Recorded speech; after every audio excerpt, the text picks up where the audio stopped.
It was the summer before GR11 and I had just gotten my own car. It was time for a road trip. Me and 5 other friends went to Peach Fest, an annual festival in Penticton, BC, Canada.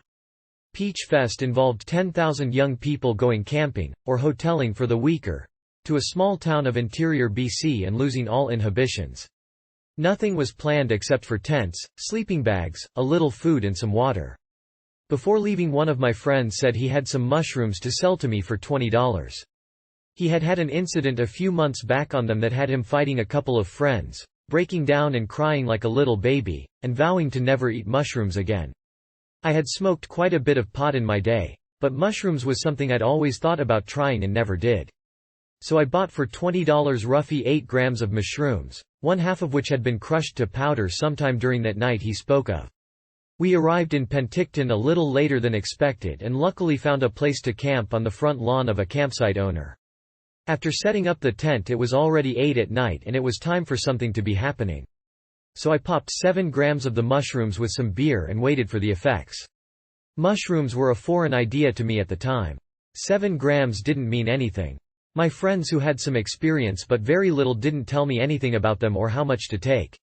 They thought I'd just eaten a small palmful. I knew they made you hallucinate a bit, but that was all. With some rum and daiquiri mix, without ice, and don't ask me why we were drinking it, we headed to the strip of downtown Penticton. The mushrooms had begun to take effect. My stomach had been bothering me for about a half hour. I thought it was just the terrible alcoholic mix I was drinking. The first thing that hit me was confusion. Where are we going? What are we doing? Why can't I find anything in my pockets? I soon became very aware of the awkward material of the clothes that I was wearing. What the hell is this shirt made of? By the time we'd hit downtown, actually clock time had lost all meaning to me by now, so I couldn't say exactly how long it was till I started peaking. I was beginning to peak. We all had our own separate missions to complete before the night could get going. I myself was already on my mission, finding out what was really happening to me. I followed one friend while the other 3 split to get more beer. I would later find out that splitting up wasn't a really good idea. I lost my friend within minutes. A family coming out of a restaurant asked me the time. I must have looked like a psychopath when I looked up at them, and tried to figure out who they were and how did I know them. Of course I'd never seen them before, but in this state I almost couldn't recognize myself. So I just blurted out some incoherent statement about nothing, laughed, and continued on my way. The pavement was no longer pavement, but a patterns on top of patterns of dead leaves, sand and rocks. Suddenly I could hear the friend that I'd lost yelling for me. So I started to yell for him because I couldn't for the life of me figure out what direction the yelling was coming from. Later I learned that was Bekwase, there was no one trying to call me. Across the street something caught my eye that abruptly stopped my yelling.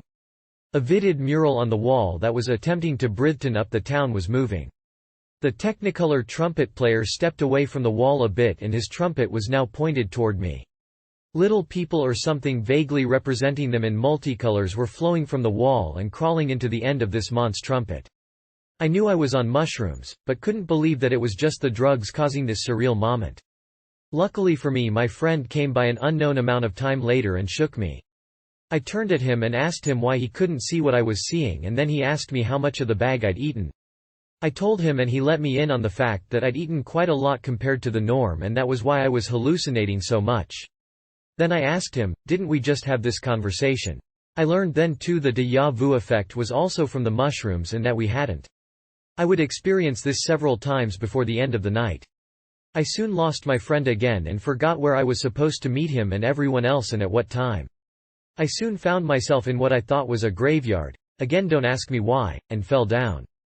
The sky had turned on me. The clouds were forming words and sentences that I couldn't read against the starlit night sky.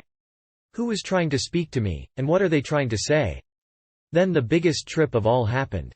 One of the friends I went on the trip with was a little person. Wicked guy, but you can never understand shit from him when he gets drunk. So here I was lying on the ground and my midget friend steps over me and starts babbling about what I thought was a prophecy. I started yelling, but soon calmed myself and tried to understand what the hell was happening. It turned out I was lying on the front lawn of the town police station and had been laughing quite loudly for some time with nobody around me. My bud lead me around the back of the cop station where some friends were drinking beer on a park bench. I was sure the gig was up. Cops had cameras on us and had just been collecting information. Any minute SWAT teams were going to swing down from the trees. Thankfully I was with a bunch of drunk but relatively sane people who set me straight. All the police officers were out patrolling due to the usual problems they have with this festival every year. We headed to the beach and soon we were surrounded by people, most of them drunk and having a good time. Myself on the other hand was having a hard time trying to figure out whose face it was on this giant peach. It was actually a giant orange. Those stands that served drinks that was all closed up. And it looked like it had a face that was raising its eyebrow at me. The sudden huge numbers of people was surprisingly not that hard to deal with. Most likely because I knew somehow that they were all fucked and wouldn't notice me tripping in my own little world. The next few hours would be countless hallucinations and distortions that I kept having to clarify with my companions to make sure they weren't real. It was definitely a night I will never forget. Since I have tried many other varieties of mushrooms, in smaller dosages but still enough.